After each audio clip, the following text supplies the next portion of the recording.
Bonjour, joyeux vendredi. I hope your projects have come along well and that you'll be ready soon to present them next week, and we'll talk about videos, etc.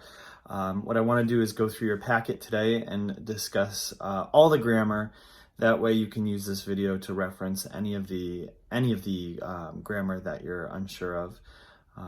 So, on y va. So the first grammar point is le passé simple.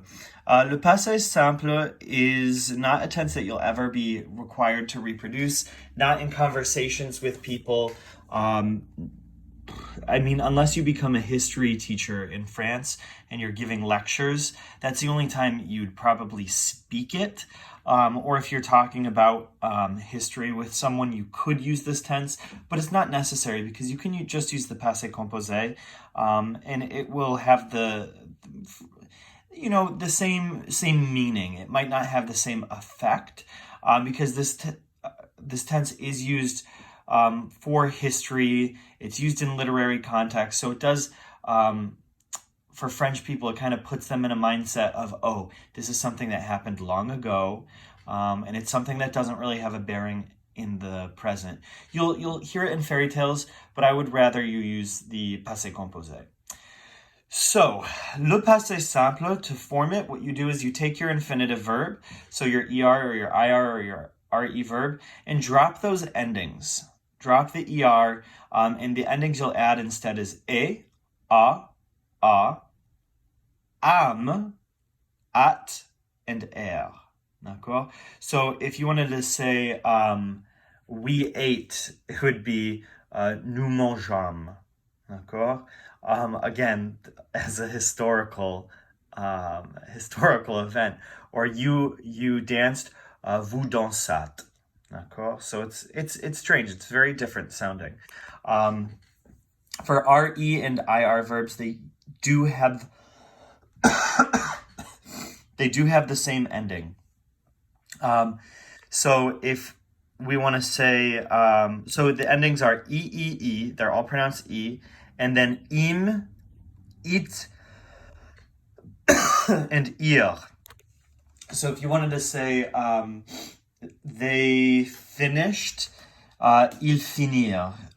You finished in the vous form, vous finîtes. We finished, nous finîmes. D'accord? Now, there are some irregulars that are going to take one of the two endings that you see here. I don't think you have to. We'll look at the practice and see, but it looks like mettre, if you have past participles that end up looking like mi, d'accord? So pris.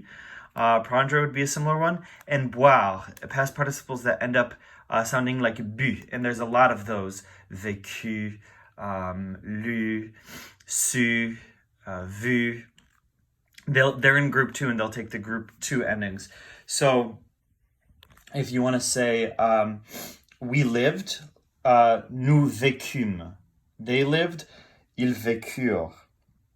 That's in the group 2. We took, nous mîmes, I guess.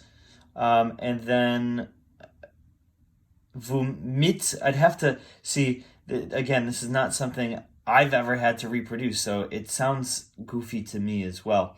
Now, avoir, être, and faire are going to fall into one of those groups, but their past participles don't match. So avoir is going to be a group 2 verb, so you're going to have, for example, ut, and ur. For être, that's also group 2. You're going to have, for example, say, we were, nous fûmes. And when you watch that movie, Entre les Murs, in the classroom, that's one of the things those city kids were laughing about. They're like, I would never say nous fûmes. It sounds ridiculous. And he was like, no, you might not, but it's something that is in the French language and it does come in handy in your writing. And so he was trying to convince these middle school kids that yes, you will need to use it, in academic writing. Faire is going to be fi, fim, fit, and fier. Okay. So let's look at some activities. So it says give the infinitive of the verbs in the passé simple suivant. So you've got, for example, the prince and the princess got married. D'accord? Le prince et la princesse se marièrent. We want to write the infinitive. So we're kind of going backwards. We're dropping that ERENT ending. D'accord? And adding back the ER since we know it's a ER verb. So this would be se marier. D'accord? This one, I'm glad they aren't asking you to reproduce it here. So you've got, rewrite the following phrases in the passé composé. Ils allèrent dans la forêt. Now, ils allèrent is clearly the verb aller. So you want to write that in the passé composé, meaning you need helping verb, past participle. Helping verb, it's a Vandertramp. So you want to say, ils sont allés. D'accord? And since it's a Vandertramp, you got to make sure your past participle agrees. That will not be the case with the others, unless they are also Vandertramp. So you've got, for example, j'entendis quelqu'un chanter. I heard someone singing. That is not a Vandertramp. Nous réussîmes, not a Vandertramp. Nous lûmes. See, that nous lûmes, it sounds strange to me, but that's totally right. Ils vécurent, tu fis. All right, so I did the one Vandertramp for you. All right, that's grammar point one. Second grammar pronoun is relative pronouns, which are cookie and don, but with ce, d'accord? So ce que, ce qui, and ce dont, they can be translated. Here it says what, and the thing that. I like to think of it as that which as well. And if we take any of these sentences and translate them, you could translate it, I think, any one of those three ways, depending on the meaning. So the first one, it says, tu sais ce que j'aime? Do you know what I like? Do you know the thing that I like? Do you know that which I like? D'accord? Now, that which might sound a little formal. I tend to like to remember things that have in English that are more of a one-to-one correspondence. The word ce meaning this or that, and que meaning also that, but it can mean which too. So I like to remember it that way just because it's easier to for me to store that information as I'm learning a grammar point. So that's what I would do when I was learning grammar, is that one-to-one correspondence, even if it didn't make a ton of sense in English. D'accord? So you've got the second one, tu sais ce qui est arrivé? Do you know what happened? D'accord? In French, you have to say that which has arrived, right? To say what happened. Or do you know the thing that is arrived? To say what happened. That's just, arriver can mean to show up or to happen. So voila. And then ce dont is the more complicated one. That because dont means of which, right? So tu sais ce dont j'ai besoin? Do you know what I need? Do you know the thing that I need? And this is why I like remembering it with that which, because with ce dont, it's going to be that of which. Do you know that of which I have need?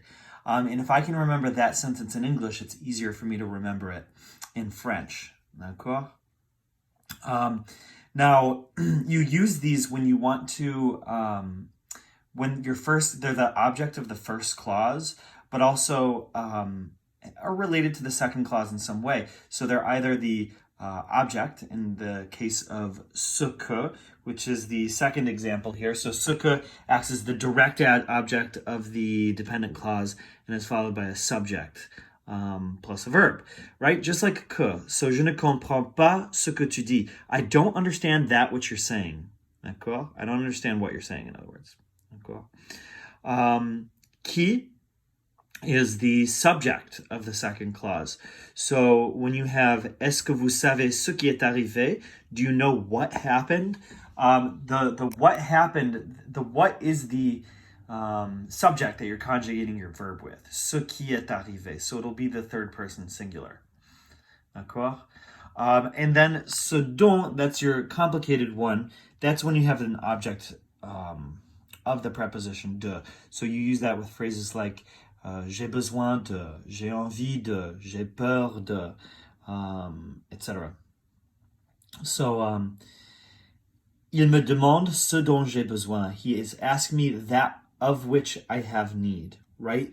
Because you can't say ce que j'ai besoin de. It doesn't exist. You've got to say ce dont j'ai besoin. So that de goes earlier in the sentence to, I don't know if I want to say change que into dont, but que you cannot use with these expressions that have de at the end. Envie de, besoin de, peur de. There's one I'm hâte de, excited for as well. J'ai hâte de. So just be aware of that. All right, let's look at the activities and what you can do here. So, activity 10. It says complete each phrase with ce que, ce qui, or ce dont. So you have to decide what the relationship between the two sentences is. So you've got, or two clauses rather. You've got tu aimes, je t'ai donné comme cadeau. D'accord?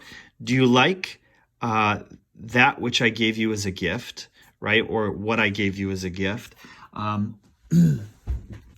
If we were to put that what somewhere in this sentence over here, that could tell us a little bit about which one we're going to choose.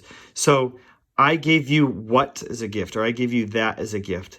That goes right there if we just look at that part of the sentence. So that's the object of the verb donner.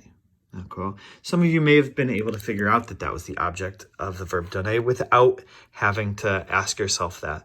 But another thing you can do is, since you see that the second clause begins with a subject, je, you know it cannot be ce qui. It's got to be ce que or ce dont. That's another way you can think of it. It's a little more mathematical and doesn't really help you as much in spontaneous conversation. Well, it might, because if you're following it with a subject, you're not going to use ce qui. Okay? So this one is going to be ce que. Tu aimes ce que je t'ai donné comme cadeau. Do you like that which I gave you as a gift? Okay. Activity 2, it says combine les deux phrases pour en faire une, suis le modèle. All right, so in the model you have j'aime la chose, I like the thing, tu as acheté la chose, you bought the thing. I like the thing, you bought the thing. You want to say, I like the thing that you bought. And instead of saying the thing, we're going to use one of these, either ce qui, ce que, or ce dont, one of these relative pronouns. So, you've got il lit la chose, he's reading the thing, nous avons écrit la chose. We wrote the thing. Okay? So, he's reading the thing that we wrote. Okay? That's what that's going to be. So if we do that, well, first, we see that the second clause is going to start with nous. So we know it's not going to be ce que. So we have to decide, is it going to be ce dont or ce que? Well, after the verb écrit, there is no de. Okay? So we're not replacing a de. We're not worrying about a de here. The thing is the direct object of the verb écrire. We wrote the thing. That's what we acted on directly. So we've got il lit ce que nous avons écrit. Nous avons écrit. Il lit ce que nous avons écrit. Whoops. He's reading what we wrote. D'accord? All right, that's the second grammar. I really love this grammar point. It is a lot of memorization, but I really love it. It's adjectives that change their meaning based on their placement. So you've learned and you should know that adjectives almost always go where in relation to a noun. Your answer should be, think about it. If you want to say, for example, a red car, une voiture rouge. A car red is what you say. Adjectives almost always come after the noun. Now, you also learned that there are some adjectives, and you learned bags in the junior high, which is slightly inaccurate. And then you learned, with ni, I believe, the rhyme of those same adjectives, haut, petit, grand, gros, premier, joli, beau, autre, long, mauvais, bon, jeune, vieux, nouveau. Those are a list of adjectives that always come before the noun. And that's more comfortable for us because it's more similar to English. But those are the only ones that you'll always find before the noun. Now, these are ones I don't think we've touched on, but there is a list of adjectives as well that can come before or after the noun. These adjectives will change what they mean based on whether they're before or after. D'accord? So, if I say, for example, ah, c'est mon ancien ami, or c'est mon ancien prof, that means that's my former friend or my former teacher. D'accord? But if you were to say to me, once you graduate next year, ah oui, Monsieur Boutram, il est mon prof ancien, my ancient teacher, then you're getting a little insulting with me. I don't know if I like that. But you can call me l'ancien prof. D'accord? Certain is another one. Il y a certaines choses qu'il ne faut pas faire. There are certain things that you shouldn't do. However, certain after, I could say c'est une chose certaine. That's a sure thing. And you're saying it's a thing certain, right? That's a sure thing. D'accord? I won't go through every single one of these, but have a look over them. Pauvre is a good one. You can say, oh, mon pauvre chou. And I think you know chou because you learned that for teacher's pet. It means like puffball, technically, or cabbage. So you say in French, oh, mon pauvre chou, my poor cabbage, to say, oh, my unfortunate cabbage. But c'est une personne pauvre. That's a poor person, as in does not have money. D'accord?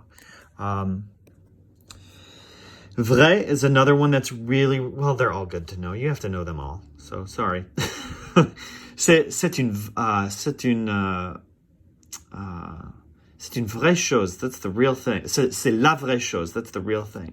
Versus c'est une chose vraie. That's a true thing. D'accord? Or, voilà.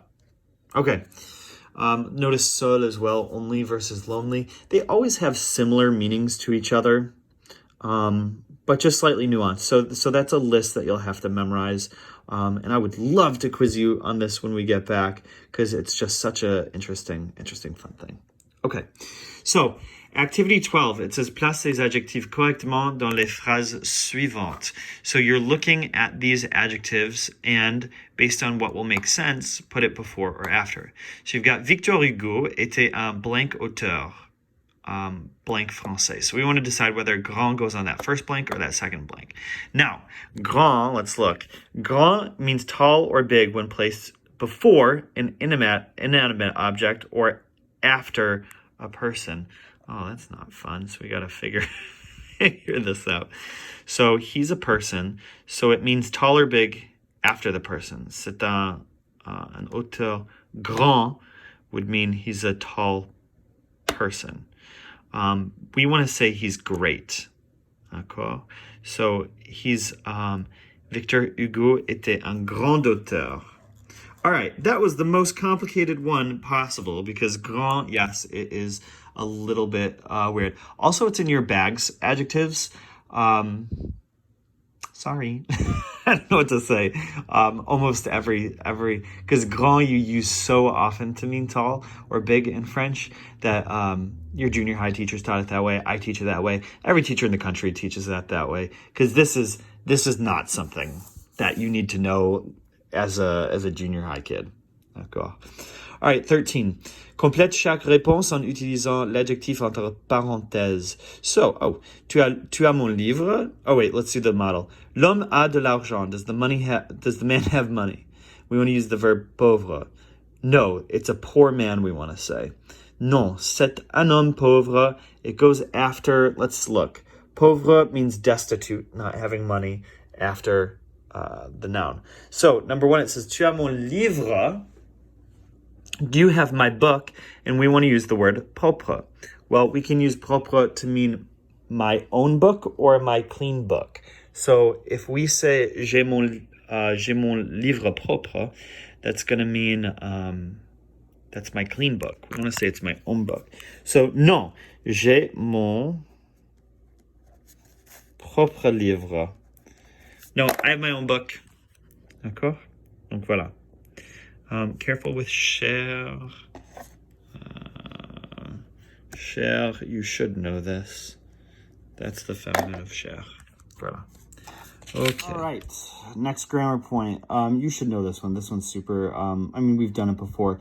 So when you have two object pronouns, that's what's going on here. In fact, I might even, well, I'll just explain it real quick. So when you have two object pronouns, you're referencing two things in a sentence as objects, or adverbs for in, there is a prescribed order that they go in. So your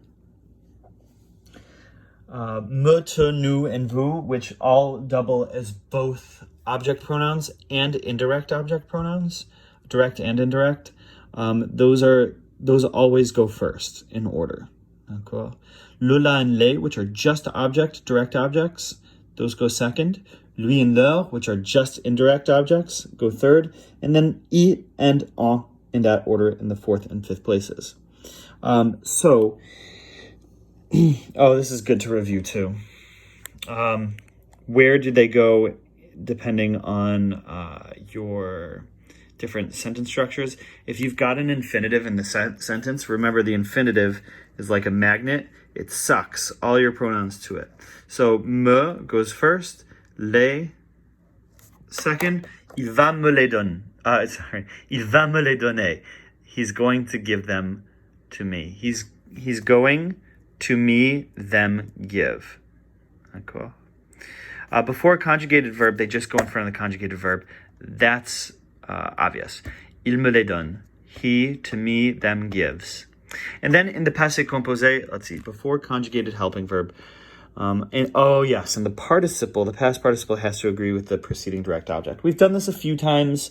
So you'll notice that we've added to donner an S. That's because they are the things that are given. So like it's kind of like an adjective. Since they are given in the sentence, you make it agree with the direct object. D'accord? So il me les a donnés. They go in front of the helping verb, in front of the conjugated verb. He, to me, them, has given. D'accord? And then negation, ne, if you've got a conjugate, if you've got a infinitive, ne pas just goes around the conjugated verb, so it doesn't at all interfere with your me and le here. So you got vous n'allez pas, me le donner. It's two separate sections. And then if you've got one verb, yes, it is a little more tricky. Ne will lead the verb phrase. Vous ne me l'avez pas donné. D'accord? Okay. Oh, are they going to ask you to do commands? They will ask you to do one command. This is the order when using commands. So I could say, give it to me. Donne-le-moi. D'accord? Let's see. Are they going to have you do that? They are going to have you do that. Darn it. All right. So if you want to say, give me some, some is en. So you're going to say, donne-moi. M apostrophe en. So instead of moi, toi, if you have e and en after them, you'll use M apostrophe and T apostrophe. D'accord? All right. So let's look at the model. You've got tu rends ton devoir au professeur. You want to replace ton devoir with a direct object because you're turning in it, le, to the teacher, to him, or to her, well, to him in this case. Le, lui. Now, don't just assume that that's the order it's going to go in, le, lui. Look up here. Le comes before lui. All right, so we can put it in that order. Now, we got to find the verb and put it in front of the verb. Verb is rend. D'accord? So when we write it, it'll be le and lui right in front of rend. So the answer should say, we'll look at it in a second, tu le lui rends. You, it, to him, turn in. Boom. Okay, let's do one together. You can pause it if you want to try it on your own. So you've got, vous n'écrivez pas de carte postale à vos amis. All right. So first of all, this is plural, right? However, it's begins with de. That means we're wanting to say you're not writing some to your friends, which means we're not going to use les. You might think we would, but since this starts with de, we're talking about a quantity, so we're going to use un instead. D'accord? We're not writing any to your friends. I know I said some, but I wasn't paying attention to that. It's negative. In the negative, some is any. It's, voila, same concept. À vos amis, to your friends, that is to them. D'accord? So, leur and en, what comes first? Again, don't trust that you can just write it in this order. Up here, you've got leur before en, so that's the order we want to put it in. Now, we also want to make sure we're conscientious of the negative. We got just one verb, so that means ne will lead the verb phrase, and then leur, and then en. D'accord? So, vous, ne leads the verb phrase, leur comes next, en, verb, and don't forget, you've got pas. D'accord? Vous ne leur en écrivez pas. You're not, to them, any writing. You're not writing any to them. D'accord? Okay. That is... All right. So, I started these notes before realizing that they were more in depth than I thought. If you read through the notes, they're very, very clear. Okay? So do read through the notes, but I'm going to describe them just a little bit differently. Up here, you see qu'est-ce qui and qu'est-ce que, right? Qu'est-ce qui and qu'est-ce que. Now, you learned qu'est-ce que in the junior high as meaning what, which isn't 100% accurate because if we parse this phrase into the 4 different words, que means what, and then you've got is, it, and that. Okay? What is it that? Que, the second que here, is not an interrogative pronoun. It is not a question word. It is a relative pronoun. Okay? That means that qu'est-ce qui also means what. It does not mean who. Okay? And you can say qu'est-ce qui, what is it that? So what is the difference between qu'est-ce qui and qu'est-ce que? Well, you know that qui and que are relative pronouns, and we discussed it in a grammar point just a moment ago. Qui is followed by a verb. Que is followed by a new subject because it's the object of whatever verb is in that second clause. So I could say, qu'est-ce qui chante? Who? Oh, sorry. Qu'est-ce qui ne marche pas? What isn't working? D'accord? And I could say, qu'est-ce que tu aimes? What is it that you like? Notice that in qu'est-ce qui ne marche pas, we've just got a verb there. Qu'est-ce qui ne marche pas? That's our verb, marche, which, yes, means walk, but it also means work. It's not working. Qu'est-ce que tu aimes? What do you like? Notice that after que, you've got a new subject. So that's the difference between those. There also is, and I forgot to put it in the title, qui est-ce que and qui est-ce qui. D'accord? Qui est-ce que and qui est-ce qui both mean who, because that's your question word at the beginning. Whoa, not easy to circle when holding a camera. Okay, so again, que is the relative pronoun. That's going to be followed by a subject, in which the qui is the object. You like who? Tu aimes qui? You could say qui est-ce que tu aimes? Who is it that you like? Second example here, you've got qui est-ce qui parle? Who is it that is speaking? We choose qui again because it's followed by a verb. Who is it who is speaking? Who is it that is speaking? Ça va? So let's do an example together.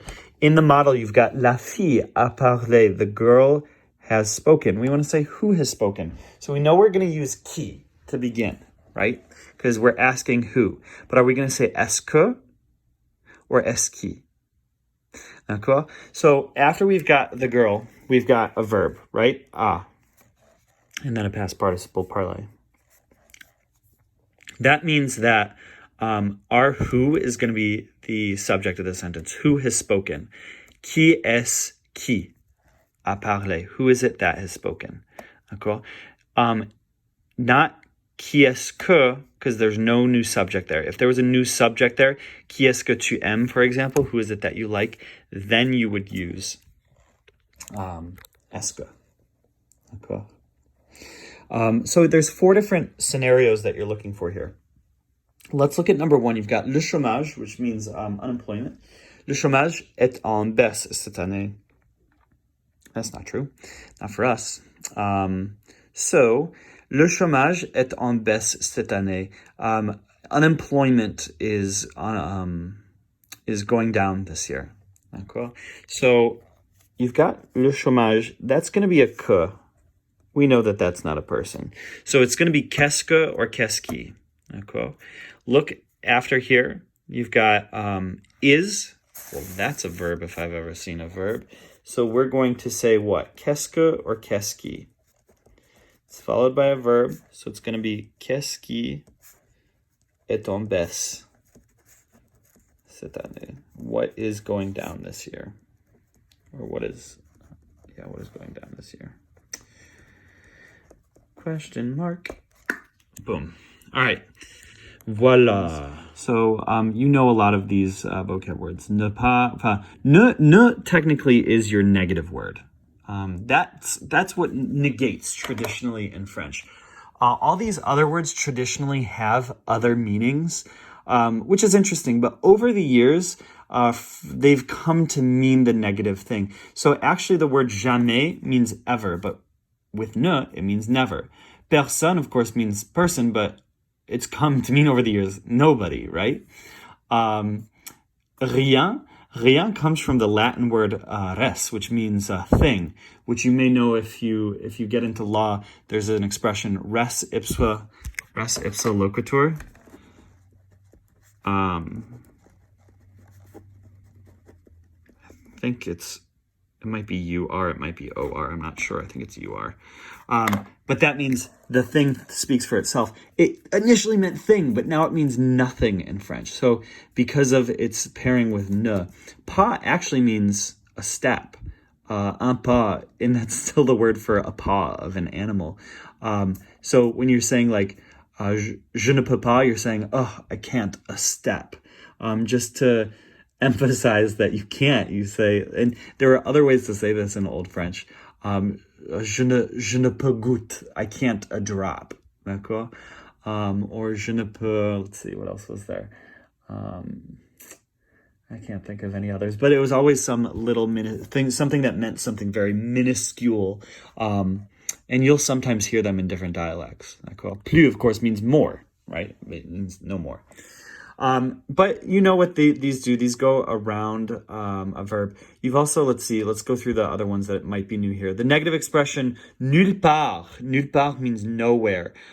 So ne, of course, is always going to go before the verb. Ne always leads a verb phrase. But nulle part typically goes at the end of the sentence instead of around the verb. So the example it gives you here is je ne veux aller nulle part.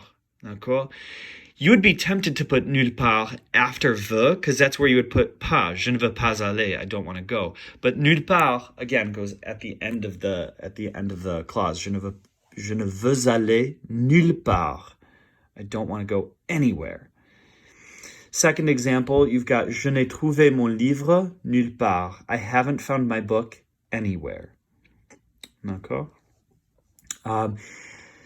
The next expression, aucun or aucune, is actually an adjective.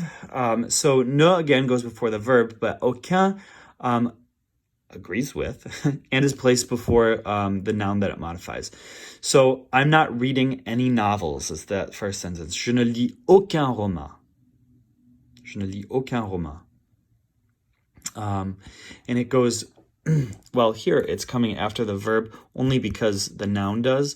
But let's look at this next sentence. Nous n'avons vu aucune sculpture. We haven't seen any sculpture. You would expect pas to come after that avant there. Nous n'avons pas. But since we're using aucune, it goes in front of the noun sculpture. Nous n'avons vu aucune sculpture au musée. D'accord. All right, so you also can begin a sentence with aucun and aucune if the subject of the sentence is what you're saying. No, like it kind of means no here. No girl came to the party. Not any girls came to the party, right? But it's always going to be singular. So you've got aucune fille, no girl, n'est venue à sa fête. No girl came to his party. Cool. All right, so let's see. Mets l'expression soulignée à la forme négative. So in the model, it says, j'ai quelques euros. I have a few euros. So you want to make that negative to say, I don't have any euros. So you have to be careful here not to just use ne pas for all of them. Think very carefully about what would be the most accurate negative to use. So, je n'ai aucun euro. And quelque is an adjective, so that makes sense there. I think nous avons invité. All right, let's do number 1 together. I think you will be fine on these ones, looking at them. But you've got quelques garçons. All right, so quelques, we know we're going to use aucun. Now, aucun has to be the singular, so I'm just going to get rid of that. So, nous avons invité. Just kidding. Nous n'avons invité. We want to make sure we drop the ne in there because that's what traditionally in French makes it negative. Now, in modern French, they have oftentimes dropped the ne, but in that's like street talk. So voilà. Nous n'avons invité aucun garçon. We haven't invited any boy. And I'm making it singular. D'accord. All right, I think you'll be good with the rest of those. Donc voilà, is that the last page? That's the last page. Okay, merci. I hope you guys will be able to get through all those grammar activities within the next week before spring break starts. If you do have a question on one of the grammars, sign up for some office hours. I forget if I put in yesterday's video some etiquette. Just make sure the day beforehand so that I know to look for you ahead of time.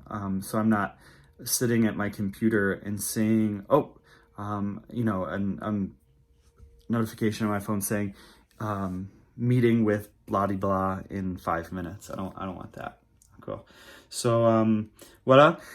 Hopefully your projects are coming to a finish. You can work on this project packet and hopefully finish it.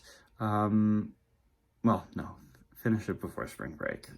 Although you could probably email it to me sometime at the beginning of spring break. We'll see. D'accord?